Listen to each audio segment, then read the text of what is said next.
नमस्कार। विज्ञान की रोशनी फैलाने वाले इस शो में आपका स्वागत है। मैं हूं नेहा त्रिपाठी। आज हम बात करने वाले हैं लिथियम आयन बैटरीज वाली रिचार्जेबल दुनिया की, जो हमारे मोबाइल फोन से लेकर हमारी इलेक्ट्रिक कार तक हर जगह ऊर्जा के स्रोत के रूप में मौजूद है। इन लिथियम आयन बैटरीज ने देखते ही देखते हमारे जीवन में क्रांति ला दी है। करीब 2 दशक पहले इन बैटरीज ने हमारे जीवन में प्रवेश किया और एक वायरलेस और फॉसिल फ्यूल यानी जीवाश्म ईंधन से मुक्त समाज की नींव रखी। इन लिथियम आयन बैटरीज ने हमारे आसपास एक रिचार्जेबल दुनिया बनाई है। इन लिथियम आयन बैटरीज के विकास की दिशा में काम करने के लिए वर्ष 2019 में केमिस्ट्री का नोबेल पुरस्कार 3 मशहूर वैज्ञानिक John B Goodenough, M Stanley Whittingham और अकेरा योशिनो को दिया गया है। हमारे आज के एक मेहमान इन नोबेल पुरस्कार विजेताओं में से एक एम स्टैनले विटिंगम के साथ काम कर चुके हैं। हमारे साथ हैं Indian institute of technology IIT Delhi में केमिस्ट्री विभाग के हेड प्रोफेसर रमनन, और हमारे साथ हैं प्रोफेसर बिमलेश लोचब। आप अब लिथियम आयन बैटरीज से एक कदम आगे निकलकर लिथियम S बैटरीज पर शोध कर रही हैं। बैटरी का ये अगला वर्जन कैसा होने वाला है, ये हम प्रोफेसर बिमलेश से जानेंगे। आप दोनों का ही बहुत बहुत स्वागत है। तो आज हम बात करने वाले हैं रिचार्जेबल दुनिया की, लिथियम आयन बैटरीज की। ये कैसे हमारे जीवन में आए और आज हमारे जीवन में ये क्या काम करते हैं, कैसे हमारी रोजमर्रा की जिंदगी में हमारी मदद करते हैं। ये सब जानने से पहले ये समझना बहुत जरूरी है कि आखिर ये लिथियम आयन बैटरीज होती क्या है। प्रोफेसर रामनन, क्या आप आसान भाषा में हमारे दर्शकों को समझाएंगे? पहले एक हम दिखा सकते हैं जी। तो जो हमेशा हम यूज करते हैं अपने घर में जी। बहुत चीजों में, ये तो प्राइमरी बैटरी कहते हैं, नॉर्मल बैटरी, अल्कलाइन बैटरी कहते हैं। इसमें बहुत तरीके साइज आता है और ये कोई चीजें वेइंग बैलेंस हैं, फोन्स वो वॉचेस हैं, उसमें भी यूज करते हैं। वहाँ जो यूज करते हैं इसको लिथियम बैटरी कहते हैं। अच्छा। ये लिथियम आयन बैटरी नहीं है। ओके, ये लिथियम बैटरी है। बट आजकल लास्ट 20 साल में हम तो यूज कर रहे हैं ये ऐसे ही काइंड ऑफ बैटरी। वो फोन में यूज करता है, एक कैमरा में यूज करता है, लैपटॉप में यूज करता है, तो बहुत यहाँ ही होता है। इसको लिथियम आयन बैटरी कहते हैं। ये जो फर्क है इसमें, इस बैटरी में, ये तो जो प्राइमरी बैटरी कहते हैं, ये फॉर एग्जाम्पल ये आप ले लीजिए एक लिथियम मेटल बैटरी इटसेल्फ। यहाँ लिथियम बैटरी में 3 चीज होती हैं। एक एनोड होती हैं, एक कैथोड होती हैं, एक इलेक्ट्रोलाइट है।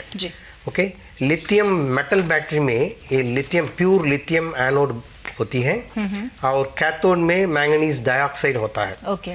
नाउ यहाँ इस बैटरी में जैसे ये काम करता है, ये केमिकल रिएक्शन होता है, वहां से इलेक्ट्रिकल एनर्जी का वो इस्तेमाल होता है।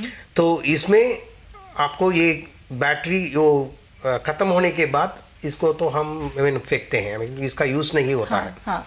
बट यहाँ लिथियम बैटरी में ये क्या होता है, तो ये जब ये डिस्चार्ज हो गया तो दोबारा ये चार्ज कर सकते हैं। इसको हम रिचार्जेबल बैटरी कहते हैं। जी जी जी। लिथियम आयन बैटरीज जो हैं वो तो हमने समझा कि ठीक है, दोनों में फर्क क्या है। लिथियम आयन बैटरीज जो हैं वो रिचार्ज कर सकते हैं। उनको काम कैसे करती हैं ये हमारे उपकरणों में जब हम इनको डालते हैं, जैसे हमने अपने मोबाइल फोन में डाला, हम इलेक्ट्रिक कार्स में आजकल लिथियम आयन बैटरी यूज कर रहे हैं, जिनको चार्ज करके हम दोबारा से वो कार यूज करते हैं। तो ये जो लिथियम आयन बैटरीज हैं ये कैसे काम करती है, इसका टेक्निकल पहलू क्या है? इसमें 4 कंपोनेंट्स हैं। एक तो है cathode, yes, which is a positive electrode. एक जो कि लिथियम मेटल ऑक्साइड्स होते हैं। It can vary from lithium cobalt oxide, manganese oxide, iron phosphate. These are the various components which are there. और दूसरी साइड जो एनोड होता है वो एक लेयर्ड मटेरियल होता है। तो ग्रेफाइट बीइंग लेयर्ड मटेरियल है, उसके अंदर ये लिथियम, जब हम इसको वो करते हैं चार्ज, तो लिथियम आयन जाके उस सेपरेटर के थ्रू इलेक्ट्रोलाइट मीडिया से इसके अंदर जाके बैठ जाता है। जब ये लिथियम आयन मूव कर रहा होता है तो इलेक्ट्रॉन्स भी उस डायरेक्शन में मूव होकर ग्रेफाइट के ऊपर बैठ जाते हैं। जब हम इसको प्लग से, इलेक्ट्रिक प्लग से हटा लेते हैं तो ये डिस्चार्ज कर देता है। तो डिस्चार्ज करते हुए लिथियम आयन फिर दोबारा सेपरेटर के थ्रू मूव करता है, वापस जो लिथियम मेटल ऑक्साइड का कंपोनेंट है वहाँ पे जाके लिथियम आयन जाके बैठ जाता है और फिर दोबारा लिथियम मेटल स्पीशीज में हो जाता है। Okay. सो दैट्स इस ढंग से ये काम करता है। तो ये चार्जिंग डिस्चार्जिंग प्रोसेस बहुत बार होता रहता है और इसकी वजह से ये बैटरी काम करती है। जी जी। पहली बार ये रिचार्जेबल बैटरी बनाने का आइडिया कब और कैसे आया प्रोफेसर रामानंद? अच्छा, ये हुआ 1970 में, अराउंड 1970 में। उस समय ऑयल क्राइसिस था। अच्छा। सो यूरोप, जापान और अमेरिका में बहुत चर्चा हो रही थी इस पर। जी। तो उस समय लिथियम बैटरी थी। अच्छा। और रिचार्जेबल बैटरीज जैसे lead acid battery, nickel cadmium battery, nickel metal hydrate batteries, वो सब थे। बट उस समय वो ये ऐसे बैटरी नहीं था जो ये छोटा सा ये उपकरण में यूज़ करते हैं। अच्छा। क्योंकि बार बार ये तो डिस्चार्ज हो जाता है तो उसको दोबारा और लेना पड़ता है। जो लोग ऐसे जगह पर हैं वेर उस चार्ज करना नहीं होता है। तो उस समय वो ये लोग सोच रहे थे ये कैसे करेंगे। इस समय मैं एक छोटा सा कहानी कहना चाहता हूँ, क्योंकि ये जो नोबेल प्राइज मिला प्रोफेसर स्टैन विटिंगहैम, वो ऑक्सफोर्ड में पीएचडी किए थे। वहाँ तो इंटरकलेशन केमिस्ट्री में काम किए थे। उसके बाद स्टैनफोर्ड में पोस्ट डॉक करने के लिए गए थे। वहाँ वो तो सॉलिड स्टेट इलेक्ट्रो केमिस्ट्री में बहुत काम किया। उस समय एक्सान ने एक जॉब ऑफर दिया। तो एक्सान ने उस समय सोच रहा था कि एक बैटरी की जो इलेक्ट्रिक व्हीकल को चला सकता है। तो वो वैसे में काम करने के लिए इनका लिया। सो उस समय वो विटिंगहैम ने सोचा कि जो वो यूज़ कर रहे हैं द इंटरकलेशन केमिस्ट्री, क्यों उसको हम यूज़ करके उसी से एक रिचार्जेबल बैटरी बना सकते हैं। मैं पहले ये क्या किया है, उस समय वो सुपर कंडक्टिंग में काम कर रहे थे। तो ट्रांजिशन मेटल डाइसल्फाइड वो भी लेयर्ड स्ट्रक्चर है, उसमें काम कर रहे थे। उस समय वो सोचा कि आप लिथियम, सोडियम, पोटेशियम वैसे मेटल को हम अंदर घुसा सकते हैं। तो वो करने के समय इनको पता चला कि वो जब लिथियम मेटल को वो डाइसल्फाइड से रिएक्ट कर सकते हैं, वो तो उसका पोटेंशियल ज़्यादा होता था। तो वो सोच रहे थे तो टैंटलम थोड़ा हेवी मेटल है, इसके अलावा थोड़ा लाइट मेटल लेंगे। सो टाइटेनियम लिया। तो उस समय उनको पता चला कि वो लिथियम जाते ही पोटेंशियल ज़्यादा हो गया, 2 वोल्ट बढ़ गया। और ऑल्सो वो सोचे थे वो जो सेल बनाए एक सॉलिड इलेक्ट्रोलाइट, वो लिथियम परक्लोरेट प्रोपिलीन कार्बोनेट में लिया और लिथियम एनोड लिया। वो लिथियम एनोड एल्यूमिनियम मेटल के साथ था। और एक कैथोड भी लिया। The cathode is the titanium disulphide. वो भी लेयर्ड कंपाउंड है जैसे ग्राफाइट जैसे। सो इसको एक असेंबल करके एक सेल पहला वो किया। और उसके बाद पता चला कि ये सेल में लिथियम बहुत आसानी से अंदर घुसता है। देन व्हेन दे दो लिथियम मेटल से, लिथियम इलेक्ट्रोड एनोड से ये ऑक्सीडाइज होके लिथियम मेटल आसानी से टाइटेनियम डाइसल्फ के अंदर घुसा और एक पोटेंशियल भी आया अराउंड 2 वोल्ट। तो वो पता करने के बाद उनको अच्छा आइडिया आया। सो तो ये probably they can make a sell out of it. And वो दोबारा डिस्चार्ज भी बहुत चार्जिंग भी आसानी से हो सकता था। So they tried several cycles. So the system was quite stable. So बहुत साइकिल्स के वो सिस्टम तो वही वोल्टेज दे रहा था। सो वो सोचे थे कि क्यों हम इसको एक इलेक्ट्रिकल व्हीकल के लिए एक तो बड़ा सिस्टम बनाएंगे, बैटरी बनाएंगे। वहां से ये सपना शुरू हुआ कि रिचार्जेबल। वो सपना इसीलिए मिला उनको बिकॉज उस समय सब बैटरी, लिथियम बैटरी सिर्फ प्राइमरी बैटरी था। जी जी जी। तो जो लोग तो ऐसे जगह पर जाते हैं जहां चार्ज करने की कोई नहीं हो, मतलब अगर सुविधा नहीं हो, तो वो सोच रहे थे तो अगर रिचार्जेबल होगा तो अच्छा होगा। सो विटिंगहैम की जो शिक्षा थी, पहले शिक्षा इंटरकलेशन केमिस्ट्री में और बाद में वो पोस्ट डॉक के समय वो जो इलेक्ट्रोकेमिस्ट्री में हुआ, वो it was ideal for him to get into this particular problem. तो वैसे ही फर्स्ट प्रोटोटाइप बैटरी ने एक्सन ने बनाया। 1900 80 में 1980 में 1980 के बीच में उस समय वो एक्सान तो बहुत एक्साइटेड हुआ क्योंकि वो तो ये रिचार्जेबल बैटरी हुआ है, बट उसमें एक तो प्रॉब्लम था। वो प्रॉब्लम है कि वो एनोड में during charging lithium deposition in the form of dendrites, वो नीडल जैसे, और वो तो इलेक्ट्रोलाइट को पीएस कर रहा था, leading to the anode and cathode एक साथ आके देयर वाज स्पार्किंग, एंड वो ऑर्गेनिक इलेक्ट्रोलाइट जो यूज करते हैं वो तो इनवेरिएबली दे एक्सप्लोड। सो बहुत एक्सप्लोशन हुआ।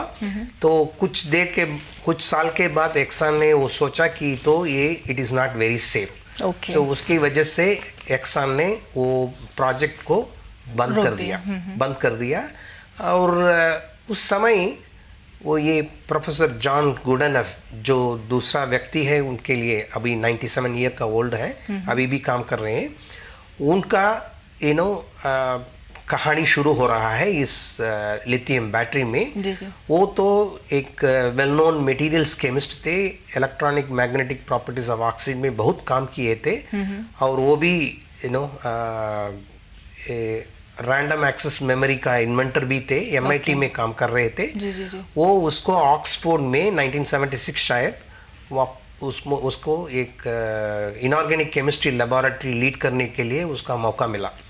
तो गुडनफ जी ने वहाँ आए थे ऑक्सफोर्ड में। उस समय ये जो विटिंगहैम का ये प्रोटोटाइप का मटेरियल का बहुत सच्चा हो रही थी। तो उस समय विटिंगहैम गुडनफ ने सोचा कि क्यों हम एक दूसरा मटेरियल को ट्राई करेंगे जिसमें ये जो डेंजर है वो नहीं है। तो सल्फर के अलावा can we look at some layered materials जो सेफ है विथ लिथियम के साथ। सो दूसरा चीज है वो प्योर लिथियम मेटल लेने के अलावा क्यों लिथियम इंटरकलेटेड कंपाउंड को ले नहीं सकते हैं। उसी समय जापान से भी एक क्या है रिसर्च का मिला, डिटेल्स मिला, जहां वो लिथियम इंटरकलेटेड ग्राफाइट को एनोड के रूप में यूज कर रहे थे प्योर लिथियम के अलावा। सो गुडनफ ने दोनों को कंबाइन किया। एक तो नया मटेरियल चुना, वो तो लिथियम कोबाल्ट ऑक्साइड है, और दूसरा वो कैथोड मटेरियल लिया, और एनोडिक मटेरियल के रूप में वो तो लिथियम इंटरकलेटेड ग्राफाइट मटेरियल को लिया। अच्छा। तो और थोड़ा ये ऑर्गेनिक इलेक्ट्रोलाइट को भी थोड़ा चेंज करके एक तो सेल असेंबल किया। ये तो हुआ शायद 1980 आसपास, और उनको पता चला कि ये तो सेल काम कर रहा है, और तो जो सेफ्टी का प्रॉब्लम है वो सब इसमें बहुत कम हो गया। तो इसके बाद वो पेटेंट बना के वो तो ट्राई कर रहे थे, ज़्यादा सपोर्ट ऑक्सफोर्ड यूनिवर्सिटी नहीं मिला, तो एटॉमिक एनर्जी कमीशन यूके का उससे एक पेटेंट लेके और ये सोनी को वो दे दिया। वो सोनी ने उस आइडिया को लेके पहली बार एक 1991 में लिथियम कोबाल्ट ऑक्साइड का ये बैटरी बनाया, जहां से ये फिर हमारी उसके बाद जो हुआ आप सब जानते हैं। आज आप एक व्यक्ति को भी नहीं देख सकते हैं जो एक मोबाइल नहीं ले रहा है, और लिथियम आयन बैटरी के बिना मोबाइल नहीं चल सकती। ये तो कहानी हुई लिथियम आयन बैटरी की, जो आपने बताया कि कहाँ से आई, कैसे इसका आइडिया आया और अब हम कहाँ तक पहुंचे हैं। ऐसे ही लिथियम एस बैटरीज पर आप रिसर्च कर रही हैं प्रोफेसर बिमलेश, उसके बारे में हमें बताइए कि ये बैटरीज क्या हैं, कैसे काम करेंगी, क्या फ्यूचर है इससे लेकर के हमारा। जो लिथियम आयन बैटरी है, जो आजकल की रोज़मर्रा ज़िंदगी में हर लोग यूज़ कर रहे हैं as a portable electrical supply, तो ये वाली बैटरी की जो है क्षमता एक एनर्जी डेंसिटी डिसाइड करती है। तो इसकी वैल्यू रफली अराउंड 100-150 तक अचीव कर लिए है देश भर में, 150 वाट आवर पर केजी, तो इतनी अचीव कर ली है। तो अब अगर हम इसी पेस से चलते रहें, तो अगर चार्जिंग डिस्चार्जिंग अगर हो रहा है तो अभी तक आजकल 3000 साइकिल तक हो सकता है ये। पर उसके बियॉन्ड या तो हमें उसको बैटरी को डिस्कार्ड करना पड़ेगा, या फिर कोई और ऑल्टरनेटिव चाहिए। हाँ, मतलब उसका कोई टाइम लिमिट है, लाइक 5 साल 7 साल ऐसा कोई लाइफ भी होती है, और कितने किलोमीटर वो बैटरी चल सकती है, एक ताकत चाहिए तो वो कितनी ताकत से आगे बढ़ सकती है। तो एक लिमिटेशन है, इतने किलोमीटर के बाद आपको कुछ ना कुछ सॉल्यूशन चाहिए। तो इसी को देखते हुए अगर हम नेक्स्ट जनरेशन की बैटरी की बात करें तो देयर आर बहुत सारे ऑल्टरनेटिव्स हैं जो कि सस्टेनेबल हों। सस्टेनेबल इन द सेंस आप लिथियम यूज़ कर रहे हो और वेरियस मेटल ऑक्साइड्स यूज़ कर रहे हो जो कि सेफ़ नहीं है। पहली बात तो लिथियम इंपोर्ट किया जाता है, स्पेशली बहुत सारी कंट्रीज़ में जहाँ पे ये है नहीं। एक तो वो एक इशू है। दूसरी बात ये अबंडेंट भी नहीं है। मतलब अबंडेंट होता तो नेचुरली जो कंपनियां अब जो बेच रही हैं इसको ज़्यादा कमा रही हैं, मुनाफे में जा रही हैं, और जो जिनके पास नहीं है वो ज़्यादा महंगाई में खरीद रहे हैं। तो इन सब को मद्देनज़र रखते हुए क्या हमारे पास दूसरे ऑल्टरनेटिव्स हैं? तो इस सोच को देखते हुए लिथियम के बजाय या तो सोडियम यूज़ करें। Sodium, hydrogen, helium, lithium, beryllium, ऐसे करके sodium is coming next in that direction. तो सोडियम आयन को अगर लेते हैं तो वो अर्थ क्रस्ट पे भी बहुत ज़्यादा है और सी में भी बहुत पाया जाता है। तो इसके रिगार्डिंग सोडियम आयन बैटरी पे भी काम स्टार्ट हुआ। और सोडियम के आयन के साथ अगर हम सोडियम सल्फर ले लें या लिथियम सल्फर ले लें तो उनकी एनर्जी डेंसिटी बहुत ज़्यादा है। क्योंकि एक सल्फर एटम बहुत ज़्यादा मेटल आयन के साथ रिएक्ट कर सकता है। क्योंकि ये एक इलेक्ट्रोकेमिस्ट्री रिएक्शन है। तो जितनी ज़्यादा रिएक्शन होगी उतनी ज़्यादा एनर्जी बनेगी और उतनी ज़्यादा सेव होगी। तो ये लिथियम एस में जो एस है वो क्या है? सल्फर है। ये गंधक है जो कि पेट्रोलियम इंडस्ट्री का ह्यूज वेस्ट है जिसका कोई सोल्यूशन नहीं है कि उसको इस्तेमाल कैसे करें। तो वल्कनाइजेशन बहुत पहले रबर को हार्ड करने के लिए यूज़ किया जाता था, टायर बने जो। पर अगर हम सल्फर की क्वांटिटी बढ़ाना चाहते हैं बैटरी में तो हमें एक मेथोडोलॉजी, अभी रिसेंट नेचर पब्लिकेशंस आए हैं पीछे, तो उन्होंने करा है कि सल्फर को इन्वर्स वल्कनाइजेशन किया है। वल्कनाइजेशन में होता है कि सल्फर बहुत कम क्वांटिटी में यूज़ किया जाता है, रबर हार्ड हो गई। पर अगर हमें लिथियम सल्फर बैटरी बनानी है तो हमें सल्फर बहुत ज़्यादा चाहिए ताकि उसकी क्षमता हम रियलाइज कर सके। तो इसी को लेते हुए सल्फर को अगर हम 98% तक लेके जाते हैं तो इसको कहते हैं इन्वर्स वल्कनाइजेशन। ये एक नई टेक्निक आई है इस डायरेक्शन में और इनकी बैटरी की क्षमता बहुत ज़्यादा है। पर अभी ये रिसर्च लेवल पे है। जैसे 1970 में ये काम हुआ था, लिथियम आयन बैटरी जैसे डेवलप, वही हम ऐसे ही अभी। लेकिन इसका भविष्य आप देखते हैं, आम लोगों के लिए ये काफ़ी इस्तेमाल करने लायक हो सकता। हम प्रोफेसर रमनन से समझेंगे कि भविष्य में लिथियम आयन बैटरीज में किस तरह के मॉडिफिकेशंस किए जा रहे हैं या किए जाएंगे जिससे ये और बेहतर हो सके।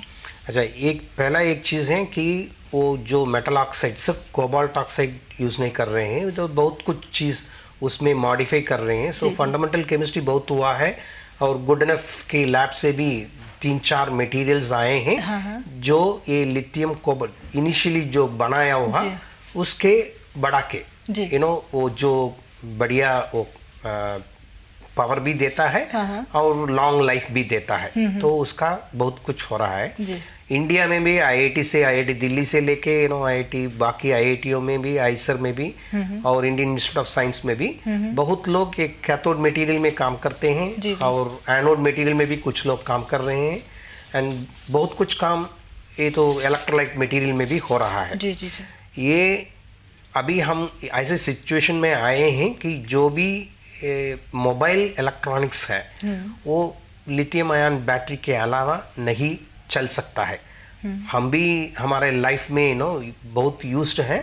ये तो अभी मोबाइल छोड़ना भी बहुत लोगों को बहुत मुश्किल पड़ता है। तो इसलिए तो लिथियम आयन बैटरी का कोई कम नहीं होगा। तो इसका बट आगे इलेक्ट्रिक व्हीकल को लेने के लिए क्या करना है वो तो थोड़ा सोच के करना है। क्योंकि वो प्रोफेसर बिमलेश ने पहले ही बताया है कि लिथियम सोर्स हमारे पास नहीं है, हमको तो इंपोर्ट करना ही है। Mainly lithium sources lithium silicate material और ब्राइन सॉल्यूशन है। तो वो सब लैटिन अमेरिका में एंड इधर उधर ज्यादा मिलता है, चाइना में भी। और चाइना से कॉम्पीट करना भी इस समय वो तो बहुत मुश्किल है। लेकिन हम तो थोड़ा मेकिंग असेंबली लाइन एंड वो इंटीग्रेशन एंड बाकी तो वो तो उसमें तो हम एनर्जी यूज कर सकते हैं। जी जी जी। तो जैसे हम अभी मोबाइल फोन्स हर किसी के हाथ में है, आप बार बार रेफर कर रहे हैं, ऐसे ही हमारे देश में सड़कों पर इलेक्ट्रिक गाड़ियां उतनी ही, मतलब हर व्यक्ति के पास इलेक्ट्रिक गाड़ी हो, ये फ्यूचर, ये रिचार्जेबल दुनिया हम कितनी दूर देखते हैं? ये बहुत बड़ा और अच्छा सपना है। हाँ। और इस सपने के साथ बहुत सारे पहलू लगते हैं जी। पहली बात तो कि अगर हाँ ये सपना हो जाता है तो इंडिया जहाँ पे बहुत इज़ अ डेवलपिंग कंट्री, तो ये सब पॉल्यूशन फ्री, सस्टेनेबल, ये सब एस्पेक्ट आ जाएंगे जी। तो अगर ये सब हो पाएगा तो एक अच्छा भविष्य है जी। तो इसके लिए इंडिया में इंडस्ट्री और साइंटिस्ट दोनों को इकट्ठा होके, एकजुट होके काम करना पड़ेगा, तभी हम इस भविष्य को अच्छे से देख पाएंगे। जी, जी, जी।